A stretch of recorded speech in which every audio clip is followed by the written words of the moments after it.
moment. That was the moment, I know. But hey, we're gonna win this weekend, and hopefully we keep catching Liverpool, guys. I'm out of here. Peace. I hear that.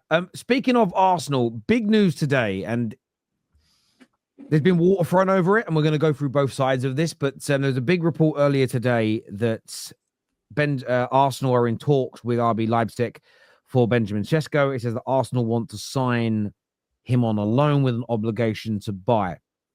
David Ornstein has said that Sesko is not expected to move because Leipzig have no intention of selling him, which I think's fair. They don't want to sell him. Why would they? He hasn't said Arsenal not talking to them, though, which is interesting. Reports in Germany say it's wide of the mark. There's other reports in England that say that Arsenal are starting to push. Kunle, do you see this one happening? And if so, is he the right player for Arsenal at this point? To be honest, for the words that he used when they kind of refused to let him go in summer, I don't see it happening in January. I don't think that doesn't stop us from going back in the summer. But for Sesko in particular, with the contract signed, I don't see it. But you asked me if it happens, would I be excited? I mean, I was umming and ahhing earlier, but then I started to ask myself, if Sesko was in the same place as Havertz over the last few games, would he have scored every one of them?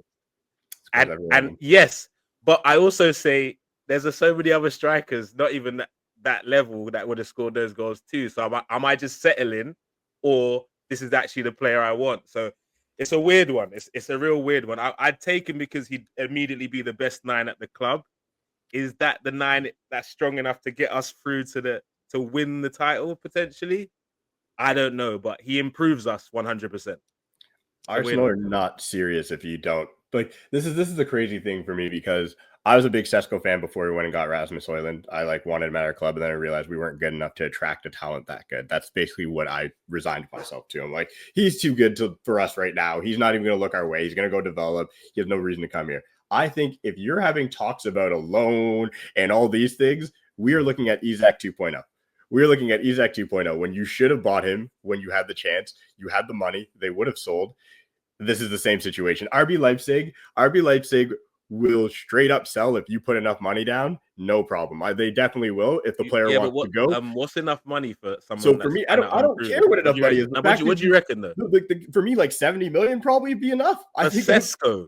I think 50. 50 mil. Are you saying he's worth that money, Cam? Serious? Is he worth that? I'm not debating it, but is he worth that? Isak wasn't worth that when that number was quoted for him. At some point, you have to have vision and you have to take a risk to actually make your team get over the line. You didn't take it with Isak. You have another opportunity with a young up-and-coming striker who absolutely improves your team, who scores the goals you needed to score to be in the title race. You go and spend the money. And if it doesn't work out, at very least, you will be able to say, our team in a time of when we needed to go for it, went after a player who has a very good profile, who scores goals. That's what you do. You go and find it. If it's not him, find another striker. At the end of the day, I'm Dr. Stranging you again. I told you 1-1 pens. You said, oh man, how's that going to happen? I'm doing it again. If you guys don't go, you got that one spot on. Yeah, I got that spot on, bro. You're like, how many? Oh, lots of ways, Cam. Yeah, lots of ways. Is you missing a bunch of chances, us keeping it dirty. We don't need to go back there. But no, we do, because I personally wanted to say that to you, and I'm using this opportunity as it's the Arsenal side. I've been quiet. I'm just also weaving it into this conversation because the fact is, I respect it. If you don't go and get a striker, people like Sesko ain't got no tech and all that. Who cares? The rest of your players around him do. You create. Yeah, but it's a big gamble though. It's a massive gamble. You have to sometimes take these gambles. Yeah, like Cam, I hear what you're saying in terms of we have to sign a 9 this window. Like a 9. You've got to sign a 9. If it's Sesko, then so be it. But we can't end this window not signing a 9. Do I think he's necessarily the one? I don't know.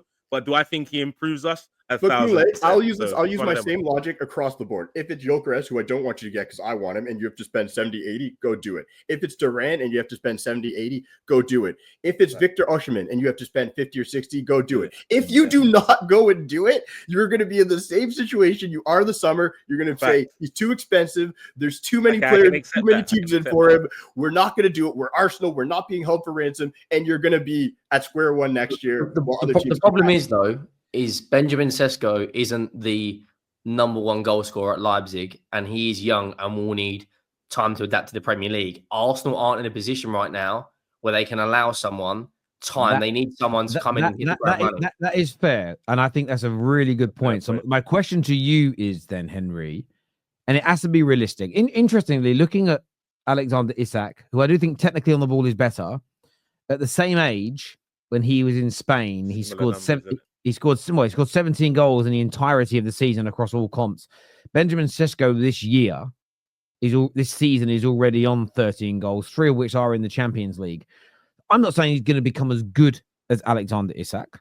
I don't think he will be. However, some will say, no, he's not worth the 55, 60 million now. But in 4 or 5 years' time, he might be a £120 million player that you didn't get. If Arsenal would have put that money into Isak when they should have done, the situation, they wouldn't need another striker now. So the question I have for you, Henry, is you're saying Arsenal shouldn't go for something that's raw and needs nurturing.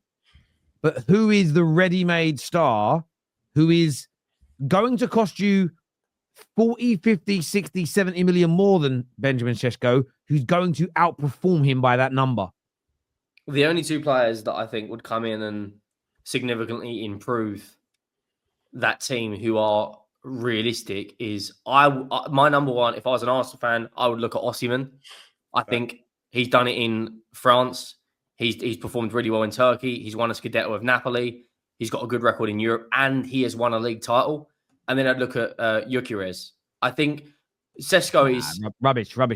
He's 21 years of age, who has got the potential to be the next Alexander Isak, but it could also go the other way. The other 2 strikers, Gyökeres has done it in the Championship. And people say, oh, but it's only the Championship. It's still a very physical league. He's also got a good record in the Champions League. And his record for Sporting is absolutely insane. But Osimhen, the fact that Napoli actively want to sell this guy this window all the summer, and he is sitting there, right, at a club like, he's taken a 60% pay cut to play at Galatasaray, who is a pedigree top 3 number 9s in Europe right now. And he's just, no one's going for him. If looking at what Arsenal need, the amount of chances they create, Osimhen would come in between now and the summer and bag minimum of 15 goals. So I have a question of what you just brought up there when we talk about players and what he may not be ready, this, that, and the other. Again, I'll go back to the fact that he would have scored a lot of the goals chances that they missed. He would have. But my point is, does Arsenal not need more than, at this stage, can we not look at the Arsenal team and say maybe 2 9s would be good? You know, maybe if he's such a prospect, you're pushing it, bro. If he's such a prospect and he comes in and he helps you win do what you need to do this year, but you still see he's raw and could be better coming off the bench. At that point, you have the summer to go. Now we'll go get Victor Osimhen, and you now have literally 2 strikers, one to learn from the other. You're now set to go on and challenge. Like, we know you can't just challenge with one player. Look what just happened with City. They got rid of Alvarez. Yeah, Alvarez, and that is where I think you again. There's just sometimes it's hard to have these conversations when you mention the player's name, because people start getting subjective about it. I don't like him. I like him.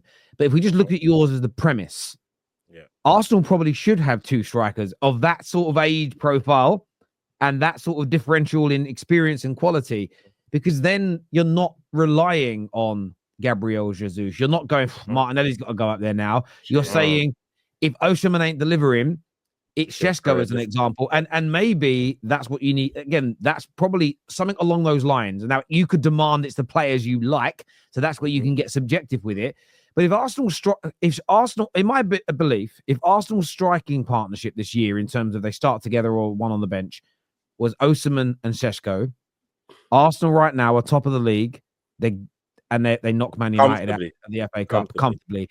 And that's why I've seen a lot of talk about Arteta's got to go, and I understand a lot of the rationale behind it.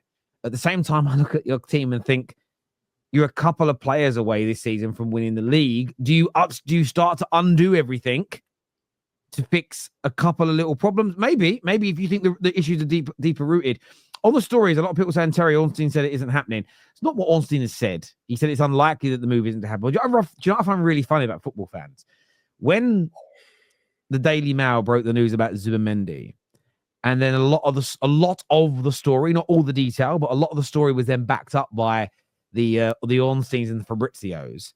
People that hate Arsenal or Arsenal fans that hate their own club are like, it's bullshit, they're liars. They're the same people now saying Sesko ain't coming because Ornstein said so. So which is it? Is Ornstein a bullshitter or is he telling the truth? Both. I mean, maybe they can both be true at the same time, depending on the circumstance. I've got a feeling, though. Do you know what my gut feeling is about the deal? Forget the player. I think it's someone else you're looking at. I almost get this sense. I think Ornstein is distraction tactic. Yeah, a little bit. And people like to use words like smoke screen. I feel like you are looking at someone. I can't imagine that you are not looking at a good quality attacker right now. If you're not, Brian and Mbeumo. It might be Brian and Mbeumo. It could be. I think they're looking at something. They've got to be looking at someone. I'm just not personally sure if it's Sesko, even though the news has come out. And listen, Sam that reported on it, I don't know him personally, but I've spoken to him on a number of occasions. He knows people. He's obviously been told, but I asked him privately. I said, do you think it will happen? And he said, honestly, I'm told that Arsenal have started to have some conversations, but that's all I know at this point. And that is all he said, by the way. He didn't say it's happening, it's advanced. He just said conversations are there. But who do you think that they'll bring in? Chris Wood. Mate, if I tell you who I think we'll bring in, you'll fall off your chair. I think we'll bring in someone like Moise Kean. That's how crazy my club is. But well, I'd actually see that, couldn't I? I think you actually show that you know your club so well. Literally.